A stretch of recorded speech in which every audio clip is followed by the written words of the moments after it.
Hi అండి అందరికి welcome to daily vlogs. ఈ రోజు వచ్చేసరికి నేను అక్షర కోసం ఇడ్లీ పిండితో పునుగులు అయితే చేయబోతున్నాను. ఇదైతే నైట్ ఇడ్లీ రుబ్బు కోసం మిగిలిపోయిన ఇడ్లీ పిండి అనమాట.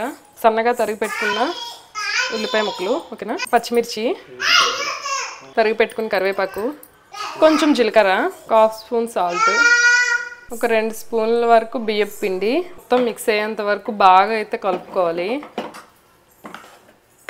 ఇలా రావాలండి. ఇలా పునుగులు మనం ఇలా వేసుకునేలాగా ఇలా వస్తే సరిపోద్ది. చిన్న చిన్న పునుగుల్లాగా అయితే వేసుకోవడమే. మేమైతే కాలేజ్కి వెళ్ళే టైంలో ఈవినింగ్ వచ్చేటప్పటికి ఇంక రాగానే మనసు ఒక ప్లేట్ తీసుకొని అయితే తినేసి ఇంటికి వచ్చేసి వాళ్ళమి. నేనైతే మా పాప కోసం అయితే ఇదే ఫస్ట్ టైం అనమాట ఇంట్లో ఇలా పునుగులు వేయడం. అన్నీ తిరగేస్తాను.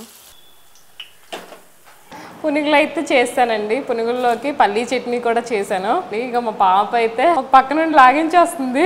నచ్చిందా? వచ్చి ఇలా అయితే చాలా బాగా వచ్చాయండి. మీరు కూడా ట్రై చేయండి ఒకసారి.